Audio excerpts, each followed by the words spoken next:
Hello, it's been a while. I've been super busy. Not going to give any excuses. I just keep coming up with those. And I'm trying to change up my technology. I have a Windows, I have a Mac. Everything's glitchy. Everything's not coming out the way I want it to. So apologies. I'm going to try my best to highlight the code. So today we're going to talk about the facade pattern. And when we talk about the facade pattern, it's coupled together with the adapter pattern. Both patterns are in a higher level trying to group together maybe seemingly unrelated classes, groups of applications, things that may not directly correlate or connect together, but we're using some sort of interface or design in this instance to find a way to group or organize them together. The adapter pattern is using just like an adapter, like a surge adapter. We're plugging in something that doesn't relate or connect at all and finding something in between that can connect these two together. However, the facade pattern has a different intention, different purpose, but at the overarching goal, we're kind of covering the same exact plan that we're trying to group and connect maybe seemingly unrelated classes, applications, and designs together for that purpose. So I'll talk more about it in the code. So let's go.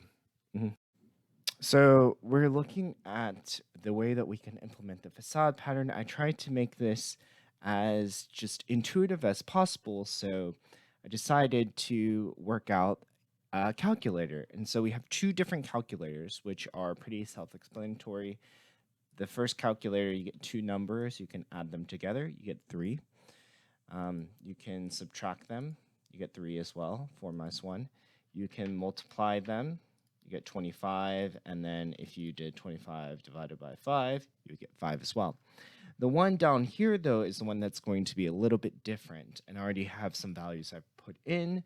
So let's say we put the value 10 here. And we have two different countries, America or Europe.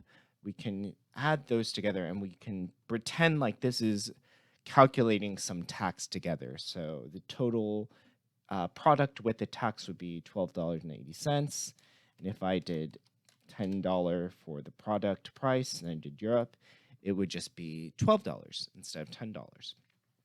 And so this isn't as important as understanding the underlying code, because when we look at these two different calculators, it's important to understand that this calculator contains different sections, different parts to create this overarching calculator. And that's how the facade pattern works. It implements these subsystems that consist of multiple different functions, different parts to it, that in a way we're abstracting the wiring, the underlying implementation for some other purposes as well. So we're going to just look at the code and get a bit more of a deeper analysis into the facade pattern. So here's the code. I'm going to try my best to simplify a little bit of the facade pattern at the same time showing the code. And the way that this is created is meant to highlight the facade pattern in two very specific ways. So the first way we can understand the facade pattern is looking just at a calculator. We have different classes that all implement this calculate. And so they're all have separate implementations of the same function here.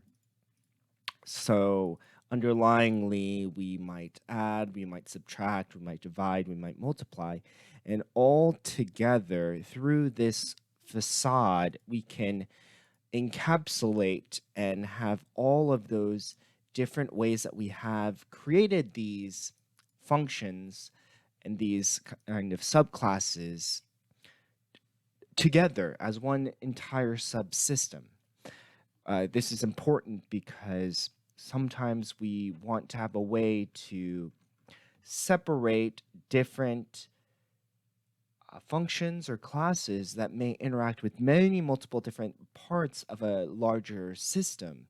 And at the same time, we want to group all of these classes and functions in one specific place, because we know that in a sense, these are all related to the same higher subsystem. In this case, it's a calculator, since we know that intuitively, calculator is meant to add, subtract, divide, multiply two numbers. However, this can apply to other scenarios or situations or domains depending on what you are trying to create in terms of the subsystem.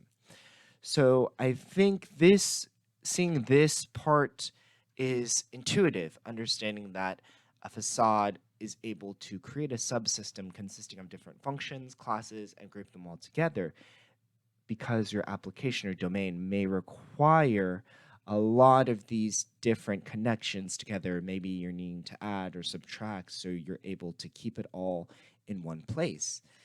So this second calculator is a little bit more disconnected, but it's meant to highlight the next level of using the facade pattern. So we have the calculator here instantiated in our code. So we have a calculator facade, and we know that it uses these values like calculate, add, subtract, divide, multiply. But when we abstract it in this way, if another class or another entity or another part of your application is using that facade, it's not going to actually know the underlying implementation, and that's intentional for a specific purpose. And while I was looking at this design, I was thinking a lot of microservices and architecture, maybe in your software, understanding that you are trying to actually not know what's going underneath, because that's not significant, that's not important. Because sometimes you only want to just have an interaction with this facade or this function or this class, but you don't want to have any sort of coupling or relationship with that specific function or class. When you decouple the classes in this way and you're separating the application and you're reorganizing your software into distinct subsystems that don't have any underlying wiring that's affected in any sort of way, you're actually able to expand out, and maybe you're able to edit underlyingly the higher level of the client. For example, this calculate America tax, calculate Europe tax. I know that if I wanted to adjust or change these specific classes in this calculator, it won't affect the underlying add or multiply, because it's using the facade of the calculator to determine the tax in that way. So in a sense, the facade is able to, compared to the adapter, we're decoupling and adding that layer of abstraction in a way to have another subsystem to edit maybe in the future, or maybe able to change the application accordingly if needed or necessary. But a big key component is in that whatever is in that facade pattern, ironically, it's also the opposite maybe problem, or could be a solution, in that if anything was changed or adjusted on that underlying level, it in a sense may drastically change the top level. So because we've abstracted so much between the two of the client here that's interacting with that facade, and the facade itself that has this underlying wiring that we have no idea what's going on here, if, for example, we change that in a way, we could drastically change the application or the tax, and that may be good. It's not always a bad thing. Maybe we needed to add a logging system. Maybe we needed to add something underlyingly that we weren't able to add before, that isn't as much related to the client itself, but is more necessary for this base add or multiply or divide function in itself.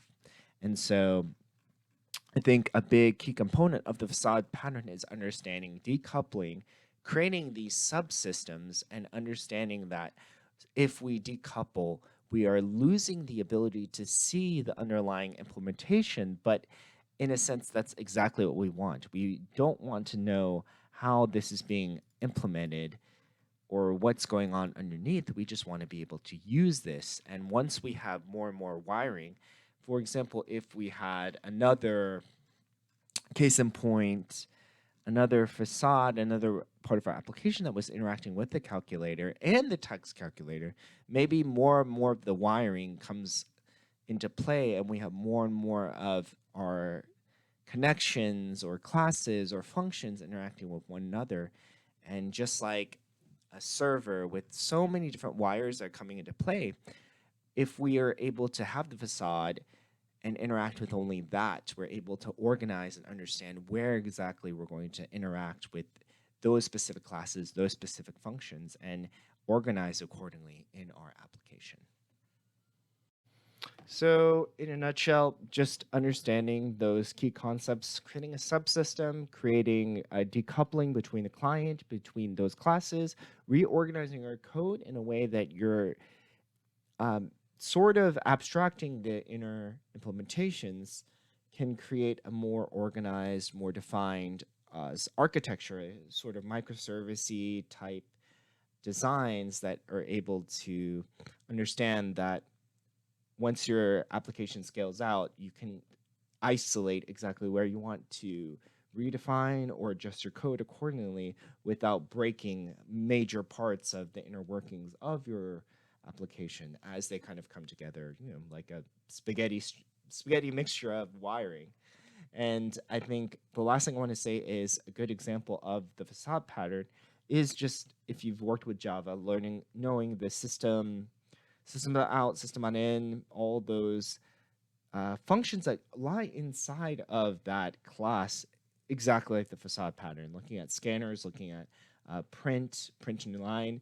We don't know the underlying implementation of everything that might be going on within that class, but we know that if we use this class, we're able to print to the terminal or print to the print output, or we're able to scan or get some input that we want to interact with. So that's a key component. Again, sorry if this video is a little bit laggy, disconnected. I'm trying my best to redo these videos, and hopefully I'll be able to come out with the next pattern. So thank you. If you like this, just comment, go to the GitHub. All the code will be there, and I appreciate you guys watching and following along. Thank you. Have a nice one.